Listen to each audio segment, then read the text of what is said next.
Hey Redditors! Things are pretty rough now. It's been 5 years since I divorced my wife. It was a stressful but necessary decision. My wife was cheating on me with my cousin. During this entire time, she neglected me and my son. He was 10 back then.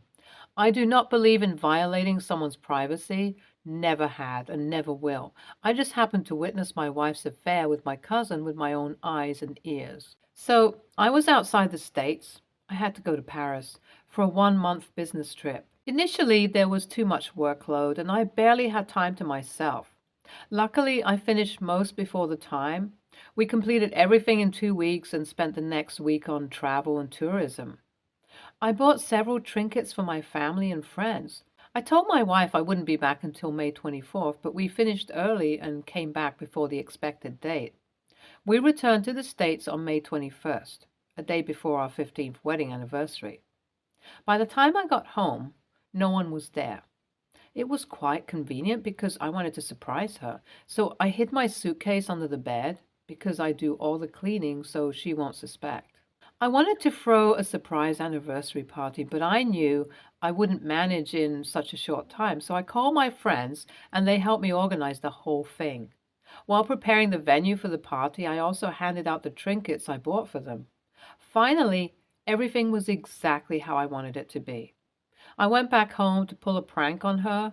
Instant idea. I was about to set up the prank when I heard two voices, all too familiar, on their way to our bedroom. I didn't want to spy, but I couldn't contain the urge to hide somewhere, anywhere. Time was running out, and hiding in the closet wasn't a good idea. We recently installed a changing room divider so that we could change clothes behind the screen without either of us necessarily leaving the room. It looked like a mirror, but it was glass, and the one standing behind the screen could see through it. I decided to hide behind the screen. The door opened with a loud bang, and my wife walked in with another guy, nearly tripping on the way as they were passionately kissing each other. I couldn't believe my eyes, and I couldn't look away either. She was cheating on me with my cousin. They were giggling and laughing, quickly discarding each other's clothes. I could hear the sound of fabric tearing and a thud as they fell on my bed.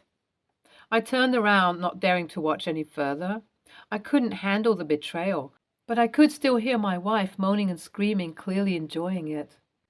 That 1 hour was nothing short of torture. After they finished, they talked about how dumb I was and how she pretended to be in love with me. She was bored and needed someone more wild and passionate than me. They were reminiscing about how they wanted each other the moment they met. The conversation continued till they fell asleep. I seized the moment and silently tiptoed out of my bedroom and left the house. The next day, as planned, one of my friends brought my wife to the venue blindfolded. She was about to get the surprise of her life. If only you could see the look on her face when I brandished the divorce papers and threw them at her face. Her shock and confusion quickly turned into disappointment. My friends have always warned me to be careful with this woman. If only I had listened to them. Even they believed my wife became a better woman by marrying me. Judging by their facial expressions, they didn't expect this either. Eventually, my wife and my cousin dragged me to court and he made false accusations about domestic violence against me. It was a long and tiring battle, but we won. The divorce procedure was messy, but eventually our matrimonial relationship was terminated. Meanwhile, both of us had joint custody over our son, a decision I deeply regretted. I should have taken full custody of my son, but he didn't want to part from his mother. It has been 5 years since the court terminated our marital relationship. My ex recently married my cousin and has been living her second happy ever after. After divorcing her, I thought that finally we will live a peaceful life without her toxic presence. I guess I was wrong. Over the years, my ex-wife became very controlling, as my son said. He has a girlfriend whom my wife didn't like. She is a sweet, innocent girl who truly loves my son, but my ex thinks that she lacks class, as if she is classy herself. Either way, there was still time for my son to turn 18, and I didn't want another messy court matter, so I decided to wait till my son became a legal adult. It was my son's birthday. He finally turned 16, and we threw a huge party in his honor. My son specially requested I not let his mom and stepdad know about the party. He received birthday wishes from both of them on WhatsApp, and that's it. About the party, it was amazing to bond with my son's friends. They think I'm a cool dad, which is sort of the greatest compliment I could get from teenagers. Some of his friends stayed the night at our house, including his girlfriend, while the rest of them went home. A few days later, my ex-wife's new husband, I refuse to call him my brother, stormed in and insulted me for not inviting them to an important event like my son's birthday. A few minutes later, my ex-wife got out of the car and joined her husband to humiliate me. My neighbors were intrigued by the heated argument and tried to take a peek. They threatened to turn my life into hell and took off. Eventually, what I didn't want happened. My ex-wife's new husband dragged me to court again. My son was on a camping trip from their school and wouldn't be back for a week. I didn't want to cut his trip short. It was difficult to manage everything in court due to my son's absence, but my lawyers convinced the judges to wait for a week. I'm still waiting for my son to return home so the nightmare would end quickly. Update 1. Hey everyone, my son is back now and the next hearing is scheduled after a few days. I have a principle of not letting my personal life affect my professional life, but I can't. My friends and my colleagues are really supportive and they have been trying to help us in whichever way they can. My boss has lessened my workload for now, but in exchange for working extra hours once this matter is resolved. My son has his exams next month, but he can't study properly. He is playing a lot of video games to keep his mind away from all these, a coping mechanism, as his therapist says. His girlfriend recently visited our house to spend some time with my son, but their conversations seemed cold. I could see that the girl was trying her best to cheer my son up, but he behaved rather rudely with her. He broke up with her on the doorstep and asked her to not bother him anymore. After my son stormed inside, she started crying. I came out of my hiding spot and consoled her. She understood that he needed space. She is mature for her age, and told me that she would come back when he decides to reach out. Update 2. Hey guys, tomorrow is the day. Final court hearing, and I'm very nervous. I don't want to lose custody of my son. We are on thin ice as it is. My son came to my room yesterday. I couldn't even look at his face without feeling devastated, but I masked my sadness. He has lost a lot of weight and is barely keeping his balance. He looked so pale and there were dark circles around his eyes. These days he barely touches food. He has lost his appetite. He doesn't want to go to his mother and says that he would rather die than go there. Being a father, listening to my son wanting to die is the worst thing I could ever hear. I know that my ex-wife and her husband are going to use this to their advantage and say that I am neglecting my son. Even if my son says something, they would twist it up and paint me as the bad guy. Sometimes I ask myself, how can a mother be so mean and reckless to her son? He is her biological son, for God's sakes. I always thought that she was tough on him so he could become a better human being. I doubt that now. My lawyers and personal investigators are currently searching for evidence against the couple who is trying to destroy us. Update 3. Hey guys, I have news for you. We have won the case. Everything was exactly how I imagined it to be. My wife took advantage of my son's pale appearance and accused me of abusing him. It was worse than I expected. My son was stammering throughout the confession and her lawyers used it against me. We were almost losing and the judge was about to give his final verdict when something happened. My son got up from his seat and, in a loud voice, accused my ex-wife's husband of attempting to murder us. He told the judge how his stepdad manipulated him into staying silent or else he would harm me, which he is already doing, and his girlfriend. That explains why he was behaving so coldly with her. My son further confessed how he heard his stepdad talking about seizing my property by planning our accident. My ex-wife stood there stunned by the confession. The expression of betrayal on her face was so genuine that I felt pity for her. My son didn't know that he accidentally turned on the voice recorder on his phone and it recorded a part of his conversation where he was explaining how to kill us. That was enough evidence to charge him. As for his mother, we decided to sever ties with her and filed a restraining order against her. Well, that was it. We got rid of their toxic presence in our lives for good. The procedure was long and exhausting, and we did it. Thank you, Redditors, for being with me throughout this journey. It has been wonderful having your love and support. NTA, I am shocked to see how one person can stoop so low. My God, he was dangerous. Thank God you guys are safe. NTA, I would like to say both of them harmed you and your son mentally.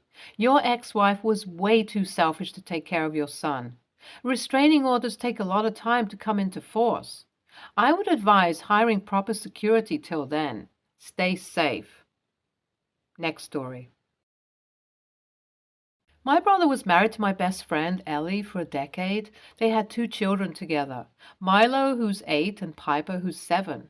Ellie was diagnosed with cancer 3 years ago and passed away almost a year later. The kids were 5 and 6 years old. My brother met Danny after a few months and began dating her soon after. He and Ellie's family had a big falling out because he told them he was hoping Danny would take their mom's place and that they would embrace her as their new mom, and he wanted Ellie's family to take a back seat so that could happen.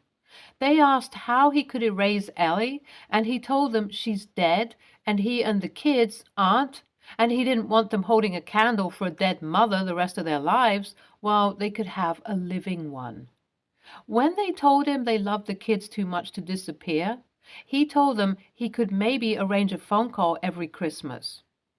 They decided to take him to court and were granted grandparents' visitation as the judge saw it in the best interest of the kids, so they would maintain a relationship they already had with their deceased mother's family.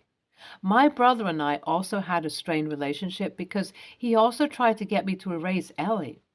On to Danny. She and my brother married a few months ago and hates Ellie's family.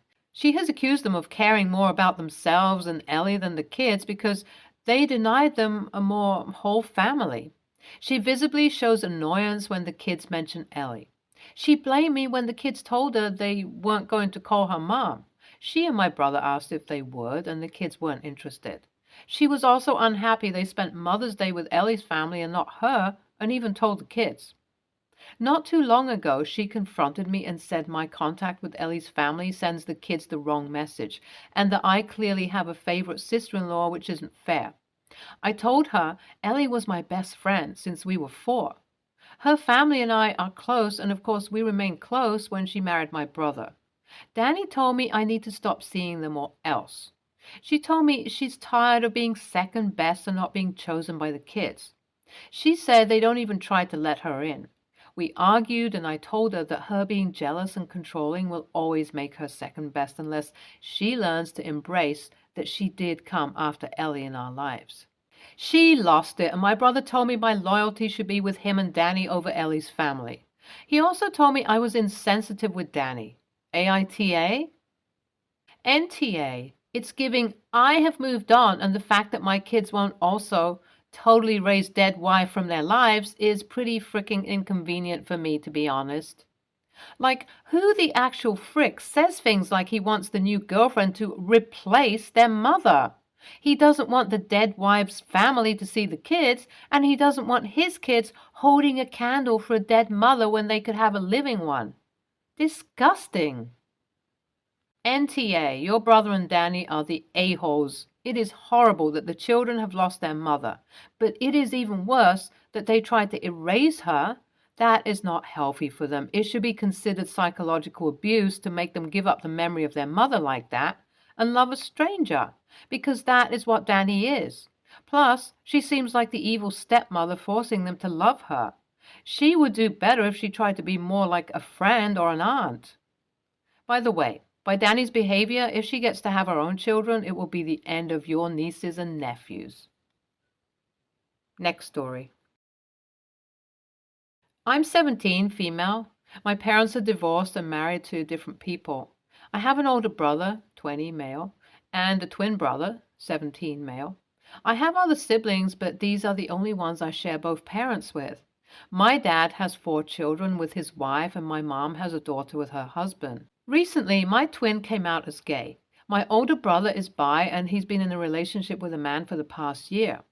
Our dad, 48, male, who's claiming that he isn't homophobic, has taken the news of my twin coming out strangely. I've always said I don't want to have kids. Yes, I know I'm 17 and my opinion might change, but right now, the whole idea just seems scary to me. My mother went to hell and back with miscarriages, and I think I'm traumatized, IMAO. Since my twin came out, my dad has really been pressing the idea of children on me. He's been asking me to babysit my siblings so I can see that kids aren't that bad. And he's been giving me long lectures on why having kids is good and important. He's insisting that this isn't because my twin came out, but it's obvious that it is. He also set me up on a date with his friend's son that went awful, and when I got home, I confronted him about his weird behavior. That's where he admitted that he's worried about not having any grandchildren from his first marriage. I told him that was totally weird and absurd, mainly because why does it matter which marriage your grandchildren are coming from? And he has this weird thing about wanting my mother to stay in his life even though he cheated on her. We got into an argument, and I said it was even weirder he was trying to press this on me while I'm a teenager. And his excuse was that people in our family tend to have children at a young age, which is true. I ended up leaving to go stay with my mom, but I called him a weirdo and told him to leave me alone about all of this before I left. Later on, my stepmother called me and demanded that I apologize to him. According to her, I made him feel like a creep for being worried about something that a lot of people are naturally worried about. Now I feel bad and I want to know if I AITA. Thanks. NTA, you're the one who has to be pregnant, give childbirth, and take care of the child for the rest of your life. It's a huge responsibility and life-changing event, and if you don't feel you're up to it, he should respect that. Plus, he has lots of other opinions for grandchildren, LOL. Also, you're only 17, which is too young generally to be thinking about children anyways. NTA, he is being a weirdo. He doesn't get to demand kids from anyone. His wife needs to butt out. Do not apologize because you didn't do anything wrong. The fact that you mentioned still wanting to keep your mother in the picture after cheating on her makes me think he's long wanted to have people tap dance to his demands. You're an individual, and what you want now needs to be respected. Yes, you might change your mind, but that's for you to decide, not to be strong-armed into doing something that has lifelong consequences. Tell your dad to quit with the guilt-tripping and manipulation. If he doesn't, do not visit. Go low contact. Good luck. NTA, forget being weirdly obsessive about having grandchildren from the children of his first marriage. He's not entitled to grandchildren at all. It is entirely the choice of each of his children whether or not they reproduce.